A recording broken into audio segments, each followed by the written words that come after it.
Hey guys welcome back. അങ്ങനെ നമ്മുടെ P C George വീണ്ടും ഒരു വിവാദ പ്രസ്താവനയിൽ പെട്ടിരിക്കുകയാണ്.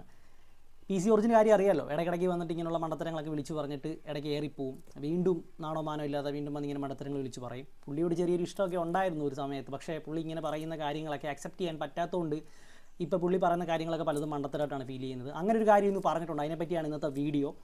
സോ ഈ ഒരു സംഭവം എന്താണെന്ന് വെച്ച് കഴിഞ്ഞാൽ, കേരളത്തിൽ ലവ് ജിഹാദ് വർദ്ധിക്കുന്നു, ക്രിസ്ത്യാനികൾ 24 വയസ്സിനകം പെൺകുട്ടികളെ കല്യാണം കഴിപ്പിക്കാൻ തയ്യാറാണ്. ഇതാണ് പുള്ളി പറഞ്ഞിരിക്കുന്ന പ്രസ്താവന എന്ന് പറയുന്നത്. ഇതുകൂടാതെ നെക്സ്റ്റ് പറഞ്ഞിരിക്കുന്നത് മുസ്ലിം പെൺകുട്ടികൾ പിഴയ്ക്കുന്നില്ലല്ലോ, 18 തികയുമ്പോഴൊക്കെ പിടിച്ച് കെട്ടിക്കുക. സോ ഈ രീതിയിലുള്ള പ്രസ്താവനയും ഇതിൻ്റെ കൂടെ തന്നെ അഡീഷണൽ ആയിട്ട് പുള്ളി ഒരു കാര്യം കൂടെ പറഞ്ഞു.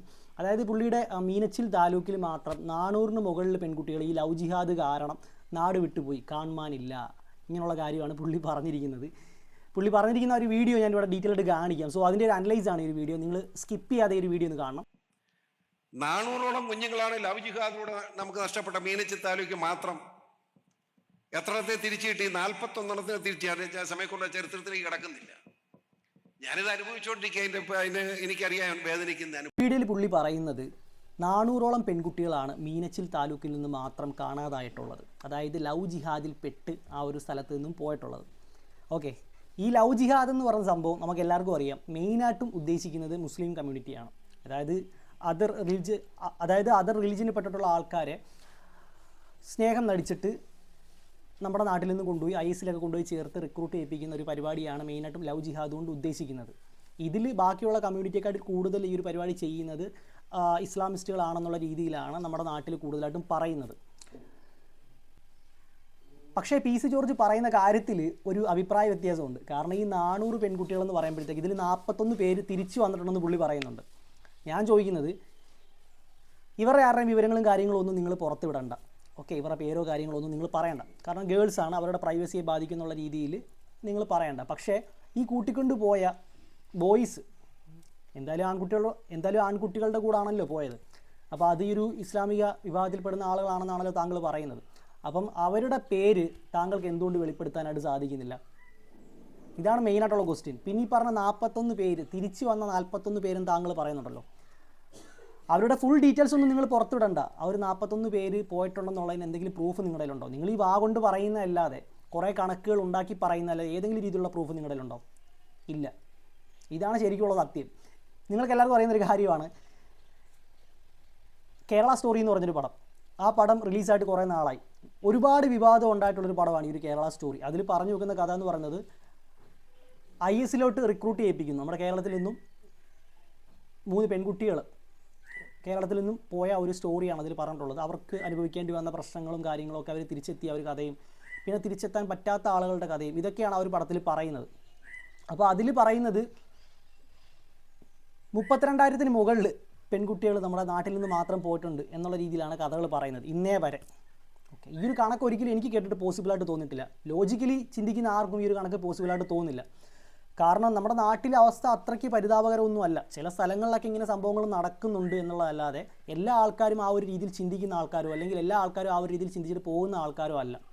കുറച്ച് ആൾക്കാരൊക്കെ ഈ ഒരു സംഭവത്തിൽ പെട്ടുപോയിട്ടുണ്ട്, അത് ശരിയാണ്. ഇപ്പം ഇസ്ലാമിക റിലീജിയനെ പറ്റി പറയുകയാണെന്നുണ്ടെങ്കിൽ, എല്ലാ റിലീജിയനും ഉള്ളതുപോലെ തന്നെ ആ ഒരു റിലീജിയനിലും കുറേ കാര്യങ്ങളുണ്ട്. ഇപ്പം അക്സെപ്റ്റ് ചെയ്യാൻ പറ്റാത്ത കാര്യങ്ങളോ അങ്ങനെയുള്ള സംഭവങ്ങൾ കുറേ ഉണ്ട്. സോ ഒരു റിലീജിയനിൽ പെട്ട കുറച്ച് ആൾക്കാർ എന്തെങ്കിലും മണ്ടത്തരങ്ങൾ കാണിക്കുന്നതെന്ന് വെച്ചിട്ട് ആ ഒരു റിലീജിയനെ മൊത്തത്തിൽ ആ ഒരു ആളുകളെല്ലാം, അല്ലെങ്കിൽ ആ ഒരു ഐഡിയോളജി ഫോളോ ചെയ്യുന്ന ആളുകളെല്ലാം അങ്ങനെയുള്ള ആളുകളാണ് എന്ന് പറയാനുള്ളൊരു റൈറ്റ്സ് ആർക്കും ഇല്ല. കാരണം അതിൽ മോശമായിട്ടുള്ള ഐഡിയോളജി കാണും, എല്ലാ റിലീജിയനിലും ഉണ്ട് മോശമായിട്ടുള്ള ഐഡിയോളജികൾ. പക്ഷേ അത് ഫോളോ ചെയ്യുന്ന ആളുകൾക്കാണ് ഇങ്ങനെയുള്ള പ്രശ്നങ്ങൾ പറ്റുന്നതോ, അല്ലെങ്കിൽ ഇങ്ങനെയുള്ള ആളുകൾ കാരണമാണ് മറ്റുള്ള ആളുകൾക്ക് ഇങ്ങനെയുള്ള പ്രോബ്ലംസ് വരുന്നത്. സോ അപ്പോൾ കുറച്ച് ആൾക്കാർ ചെയ്തെന്ന് പറഞ്ഞിട്ട് എല്ലാ ആൾക്കാരെയും കൂടെ ഇങ്ങനെ അവഗണിച്ച് നിർത്തുന്നതോ, അല്ലെങ്കിൽ അവരെ മാത്രം ടാർഗറ്റ് ചെയ്തിട്ടൊരു പടം ഇറക്കുന്നതൊന്നും ഒരിക്കലും അക്സെപ്റ്റ് ചെയ്യാൻ പറ്റുന്നൊരു കാര്യമല്ല. ഒരു പടം എന്ന് പറയുമ്പോൾ നിങ്ങൾക്കറിയാം, അതിലൊരു ഫ്ലേവർ ചേർത്തിട്ട് കുറേ സംഭവങ്ങളൊക്കെ ചേർത്ത് ഇറക്കും. കാരണം ഈ ഒരു കണക്ക് ഒരു 5 എണ്ണം 10 എണ്ണം എന്നൊക്കെ പറഞ്ഞാൽ ഒരു രസം കാണത്തില്ല. ആൾക്കാർക്ക് ഈ ഒരു സംഭവം കൂടുതലായിട്ട് സ്ട്രൈക്ക് ആണെങ്കിലോ, അല്ലെങ്കിൽ ഓഡിയൻസിന് ഒരു ക്യൂരിയോസിറ്റി ഉണ്ടാണെങ്കിലോ കണക്ക് കൂടുതലായിട്ട് പറയണം. അതിപ്പോൾ സിനിമയുടെ കാര്യത്തിലാണെങ്കിലും, അല്ലെങ്കിൽ മരണത്തിൻ്റെ കാര്യത്തിലാണെങ്കിലും, ഏത് സംഭവത്തിൻ്റെ കാര്യത്തിലാണെങ്കിലും കൂടുതൽ കണക്കുകൾ വന്നാൽ, അല്ലെങ്കിൽ കൂടുതൽ പ്രശ്നങ്ങൾ ഉണ്ടായെന്ന് കേട്ടാൽ മാത്രമേ ആൾക്കാർ അതിലേക്ക് ശ്രദ്ധ കൊടുക്കത്തുള്ളൂ. പടത്തിലും പറഞ്ഞിട്ടുള്ളത്. അല്ലെങ്കിൽ 32,000 എന്നൊക്കെ പറഞ്ഞ കണക്ക് എന്ത് വിഡ്ഢിത്തരമാണ്. അതേപോലെ തന്നെയാണ് നമ്മുടെ പി സി ജോർജ് പറഞ്ഞു വെക്കുന്നതും. ഒരു തെളിവും ഇല്ലാതെ ആവശ്യമില്ലാത്ത വിവാദങ്ങൾ ഉണ്ടാക്കാൻ വേണ്ടി എന്തൊക്കെയോ കാര്യങ്ങൾ പുള്ളി പറയുകയാണ്. ഇത് കഴിഞ്ഞിട്ട് നെക്സ്റ്റ് ഒരു ഹൈലൈറ്റ് ഉണ്ട്. പുള്ളി പറയുന്ന വേറൊരു കാര്യമുണ്ട്, അത് നിങ്ങളൊന്ന് കേട്ട് നോക്കുക. പോരാടുക, അതോടൊപ്പം ലവ് ജിഹാദ്, നിങ്ങളുടെ മനസ്സ്. പിന്നെ വേറൊരു വലിയ കാര്യം കൂടെ പറയാതിരിക്കാൻ പറ്റില്ലെന്ന്. ഈ ക്രിസ്ത്യാനി എന്തിനാ ഒരു 25-30 പറഞ്ഞാലും. ഇന്നലെ ഒരു കൊച്ചു പോയി, പെക്കൊച്ച്, വയസ്സ് 25, ഇന്നലെ രാത്രി 9:30 പോയത്, തപ്പിക്കൊണ്ടിരിക്കുക. ഞാൻ ചോദിക്കട്ടെ, 25 വയസ്സ് വരെ ആ പെൺകുച്ചിനെ പിടിച്ചു വെച്ച് ആ അപ്പനിട്ട് അടി കൊടുക്കണ്ടേ? എന്നാ അതിനെ കെട്ടിച്ചുവിടാഞ്ഞ്? നമ്മൾ ചർച്ച ചെയ്യേണ്ട ഒരു പ്രശ്നമാണ് അത്. എന്നോട് ക്ഷമിക്കണം ഞാനിത് പറയുമ്പോൾ. ഒരു 18-19 വയസ്സായി പഠിച്ചുകൊണ്ടിരിക്കുകയാണ്. ഒരു 22-23 വയസ്സാകുമ്പോൾ ആ കുഞ്ഞിനെ കെട്ടിച്ചു വിടണ്ടേ? ആ മര്യാദ കാണിക്കണ്ടേ? 25 വയസ്സാകുമ്പോൾ എനിക്ക് തോന്നൂല പെണ്ണുങ്ങളെ കാണുമ്പോൾ ഒരു സന്തോഷം. അപ്പോൾ ഒരു പെൺകൊച്ചിനെ ആണുങ്ങളെ കാണുമ്പോൾ സന്തോഷം തോന്നുകയല്ലേ? ഇത് റിയാലിറ്റിയാണ്, മനുഷ്യസഹജമായ ദൗർബല്യങ്ങളാണ്. ഇതറിയാതെ പോയിട്ട് കാര്യമൊന്നുമില്ല. അതുകൊണ്ട് നമ്മുടെ ക്രൈസ്തവ കുടുംബങ്ങളിൽ ഞാൻ ചോദിക്കട്ടെ, മുസ്ലിം പെണ്ണുങ്ങൾ പഴയ്ക്കുന്നില്ലല്ലോ, എന്താ കാര്യം? 18 തികയുമ്പോഴേ പിടിച്ച് കെട്ടിക്കുക. നമ്മളോ ഒരു 28-29 ആയാലും പല ശമ്പളം കിട്ടുന്നതാണ് കെട്ടിക്കുകയില്ല. എന്നാ അതിൻ്റെ ശമ്പളം ഇങ്ങ് പോരട്ട് ഊറ്റിയെടുക്കാമല്ലോ. അതാണ് പ്രശ്നം. നിങ്ങൾ അതുകൊണ്ട് ചെയ്യേണ്ടത്, ക്രിസ്ത്യാനികൾ നിർബന്ധമായി ഒരു 24 വയസ്സിനകം ഒരു പെൺകുട്ടി ഉണ്ടെങ്കിൽ കല്യാണം കഴിഞ്ഞിട്ട് പഠിച്ചോട്ടൊരു കുഴപ്പമില്ല. അത് ക്രൈസ്തവ സമൂഹം പ്രത്യേകിച്ച്. PC ജോർജ്, നിങ്ങൾ ഏത് റിലീജിയനിൽപ്പെട്ട ആളും ആയിക്കോട്ടെ, ഏത് വിഭാഗത്തിൽപ്പെട്ട ആളും ആയിക്കോട്ടെ, നിങ്ങൾക്ക് ആരും ഇവിടെ ഒരു പർട്ടിക്കുലർ കമ്മ്യൂണിറ്റിയുടെയോ അല്ലെങ്കിൽ വിഭാഗത്തിൻ്റെയോ ഒരു അവകാശം ഇവിടെ ആരും എഴുതി തന്നിട്ടില്ല. അതിലുള്ള ആൾക്കാരെല്ലാം ആ രീതിയിൽ പോകണം അല്ലെങ്കിൽ ആ രീതിയിൽ തന്നെ ചെയ്യണം എന്ന് പറയാൻ തനിക്കൊരു അവകാശമില്ല, ഒന്നാമത്തെ കാര്യം. പിന്നെ നിങ്ങൾ ഈ പറയുന്ന കാര്യത്തിൽ, അതായത് മുസ്ലിം പെൺകുട്ടികൾ 18 വയസ്സ് കഴിയുമ്പോൾ കല്യാണം കഴിപ്പിച്ചു വിടുമെന്ന് നിങ്ങൾ പറയുന്നുണ്ട്. ഇതിൽ എനിക്ക് പൂർണ്ണമായിട്ടും യോജിപ്പില്ല. കാരണം എൻ്റെ ഫ്രണ്ട് സർക്കിളിൽ തന്നെ പല പെൺകുട്ടികളും അതിൽ കൂടുതൽ ഏജ് കഴിഞ്ഞിട്ട് മാരേജ് ചെയ്തിട്ടുള്ള ആൾക്കാരാണ്. കാരണം ഇപ്പോഴത്തെ ഒരു സൊസൈറ്റി ആ ഒരു രീതിയിലാണ് കാര്യങ്ങൾ ചിന്തിക്കുന്നത്. മാരേജ് അല്ലെങ്കിൽ അങ്ങനെയുള്ള കാര്യങ്ങളെന്ന് പറയുന്നത് ലൈഫിൻ്റെ ഏറ്റവും ഇമ്പോർട്ടൻ്റ് ആയിട്ടുള്ളൊരു സംഭവമല്ല. കാരണം ഇപ്പോഴുള്ള പെൺകുട്ടികളാണെങ്കിലും ആൺകുട്ടികളാണെങ്കിലും ചിന്തിക്കുന്നത് സ്വന്തം ഒരു കരിയർ ബിൽഡ് ചെയ്യണം, അതുപോലെ സ്വന്തമായിട്ടൊരു തൊഴിൽ അല്ലെങ്കിൽ സ്വന്തം പാഷൻ ഫോളോ ചെയ്ത് പോകുന്ന ആൾക്കാരാണ് ഇന്ന് മോസ്റ്റ്ലി നമ്മുടെ നാട്ടിലുള്ളത്. സോ അപ്പോൾ അവരെ സംബന്ധിച്ച് അവരുടെ കരിയറിൽ അവർക്ക് വേണ്ട കാര്യങ്ങൾ അച്ചീവ് ചെയ്യുക, അല്ലെങ്കിൽ സൊസൈറ്റിയിൽ നല്ലൊരു ലെവലിലെത്തുക, സ്വന്തം കാര്യങ്ങൾ നോക്കി ബാക്കിയുള്ള കാര്യങ്ങളൊക്കെ ഡെവലപ്പ് ആക്കിയിട്ട് പിന്നീട് ആവശ്യമുണ്ടെങ്കിൽ മാത്രം മാരേജ് എന്നൊരു രീതിയിൽ ചിന്തിക്കുന്ന ആൾക്കാരാണ് ഇന്ന് കൂടുതലും. സോ അപ്പോൾ അതുകൊണ്ട് തന്നെ സൊസൈറ്റി മാറിയിട്ടുണ്ട്, ജനറേഷൻ മാറിയിട്ടുണ്ട്. ആ ഒരു ജനറേഷൻ്റെ ഗ്യാപ്പിനനുസരിച്ചിട്ട് ആളുകളുടെ ചിന്താഗതിയും മാറിയിട്ടുണ്ട്.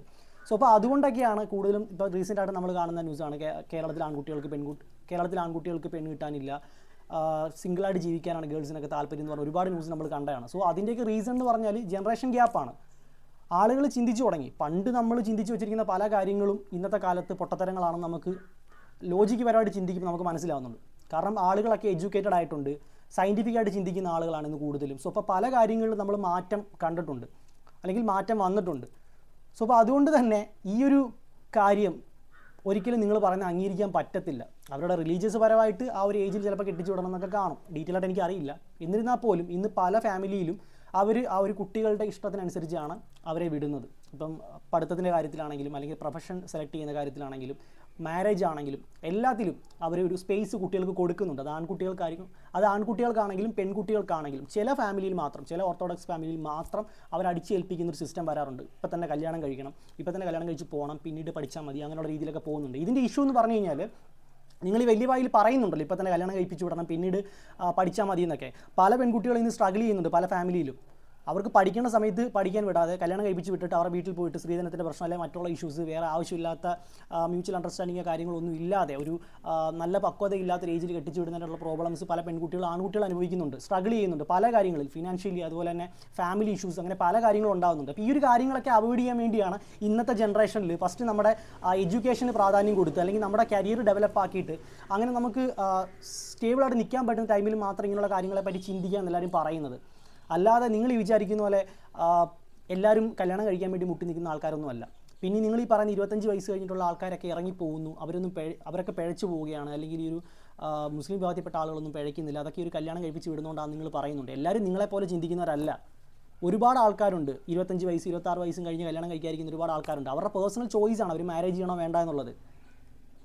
ഓക്കെ, പിന്നെ നിങ്ങൾ പറയുന്ന പോലെ അവർ പിന്നെ നിങ്ങളൊരു കാര്യം പറയുന്നുണ്ട്, ഒരു കോമൺ ഫാക്ടറാണ് ഒരു പെണ്ണ് ആണിനെ കാണുമ്പോൾ നോക്കും, അല്ലെങ്കിൽ ആണ് പെണ്ണിനെ കാണുമ്പോൾ നോക്കും. ഈ ഒരു സംഭവങ്ങളൊക്കെ ഇങ്ങനെ ഉണ്ടായിക്കൊണ്ടിരിക്കും. പ്രായം കഴിയുമ്പോഴത്തേക്കും വേറെ പ്രശ്നങ്ങളോടൊക്കെ ചെന്ന് പെടും എന്നൊക്കെ നിങ്ങൾ പറയുന്നുണ്ട്. ഡീസൻ്റായിട്ട് ജീവിക്കുന്ന ഒരുപാട് ആളുകളുണ്ട് സഹോദര ഈ ഒരു നാട്ടിൽ. നിങ്ങൾ വിചാരിക്കുന്ന പോലെ ഈ ഒരു സെക്ഷൽ റിലേഷൻ അല്ലെങ്കിൽ ബാക്കിയുള്ള കാര്യത്തിൽ മാത്രം ജീവിക്കുന്ന മനുഷ്യർ മാത്രമല്ല ഈ ലോകത്തുള്ളത്. അത് നിങ്ങളുടെ കാഴ്ചപ്പാടിൻ്റെ പ്രോബ്ലമാണ്. സോ അപ്പോൾ ഇങ്ങനെയുള്ള മണ്ടത്തരങ്ങളൊക്കെ എഴുന്നള്ളിക്കുമ്പോഴത്തേക്കും അല്പമെങ്കിലും ലോജിക്കോട് കൂടി സംസാരിക്കുക. കേരളത്തിലുള്ള ആളുകളൊന്നും പൊട്ടന്മാരല്ല. പിന്നീട് എനിക്ക് പറയാനുള്ളത്, നിങ്ങൾ എന്ത് പ്രസ്താവന ഇറക്കിയാലും ഇതുപോലെ വായി തോന്നുന്നു വിളിച്ച് പറയില്ല. ഒരു പർട്ടിക്കുലർ കമ്മ്യൂണിറ്റിയെ മാത്രം താഴ്ത്തി കെട്ടി പറയുന്ന ഒരു പ്രസ്താവന ദയവ് ചെയ്ത് ഇറക്കാതിരിക്കുക. എനിക്കും വിയോജിപ്പുണ്ട് റിലീജിയൻ്റെ പല കാര്യങ്ങളും. ഞാനൊരു എത്തിസ്റ്റാണ്, വലിയ ദൈവവിശ്വാസിയൊന്നുമല്ല. പക്ഷേ ഞാൻ ആരെയും ഒന്നും അടിച്ചേൽപ്പിക്കാൻ പോകാറില്ല. അതിനോട് ആരെങ്കിലും എന്തെങ്കിലും ചോദിച്ചാൽ മാത്രം അതിന് മറുപടി കൊടുക്കും, അല്ലെങ്കിൽ എൻ്റെ ആ ഒരു അറിവുകൾ ഞാൻ ആർക്കെങ്കിലും പകർന്നു കൊടുക്കാറുണ്ട്. അല്ലാതെ നിർബന്ധിച്ച് ആരുടെയും തലയിൽ അടിച്ചേൽപ്പിക്കാറില്ല, അത് എന്ത് കാര്യമാണെങ്കിലും. സോ അതുകൊണ്ട് തന്നെ നിങ്ങൾ പറയുന്ന ഈ മണ്ടത്തരത്തെ കേരളത്തിലുള്ള ആളുകൾ സപ്പോർട്ട് ചെയ്യില്ല. ഈ ഒരു കാര്യത്തെ എനിക്ക് സപ്പോർട്ട് ചെയ്യാനും സാധിക്കില്ല. നിങ്ങൾ വീണ്ടും ഇനിയിപ്പോൾ എയറിൽ കയറാതിരിക്കുക. സോ നിങ്ങളുടെ ജാമ്യവും കാര്യങ്ങളൊക്കെ തള്ളാനായിട്ടാണ് ഇപ്പം കോടതി ഉത്തരവ് വന്നിരിക്കുന്നത്. അതുപോലെ നിങ്ങളുടെ പേരിൽ കേസ് വീണ്ടും രജിസ്റ്റർ ചെയ്യാനായിട്ട് വന്നിട്ടുണ്ട്. നിങ്ങളുടെ വായ അടച്ചു വെക്കാത്തതിൻ്റെ പ്രോബ്ലമാണ്. സോ ഈ ഒരു വീഡിയോ കണ്ടിട്ട് നിങ്ങൾക്ക് തോന്നുന്ന കാര്യം ഞാൻ പറഞ്ഞ ശരിയാണെങ്കിൽ കമൻറ്റ് ബോക്സിൽ മെൻഷൻ ചെയ്യുക. ഈ ഒരു വീഡിയോ ഇഷ്ടപ്പെട്ടെങ്കിൽ മാക്സിമം ഫ്രണ്ട്സിനൊക്കെ ഒന്ന് ഷെയർ ചെയ്യുക, സപ്പോർട്ട് ചെയ്യുക. നിങ്ങളുടെ ഓരോ കമൻസും വിലപ്പെട്ടതാണ്. ഇപ്പോൾ ഈ ഒരു വീഡിയോ ഇവിടെ വെച്ച് വൈൻഡപ്പ് ചെയ്യുകയാണ്. നിങ്ങളുടെ ആ ഒരു PC ജോർജിനെ പറ്റിയുള്ള അഭിപ്രായങ്ങളൊക്കെ കമൻറ്റ് ബോക്സിൽ ഒന്ന് മെൻഷൻ ചെയ്യണം. വേറെ എന്തെങ്കിലും ടൈപ്പ് വീഡിയോസൊക്കെ ചെയ്യണമെങ്കിലും കമൻറ്റ് ബോക്സിൽ മെൻഷൻ ചെയ്യാവുന്നതാണ്. സോ അടുത്തൊരു വീഡിയോ ആയിട്ട് കാണാം. ബൈ.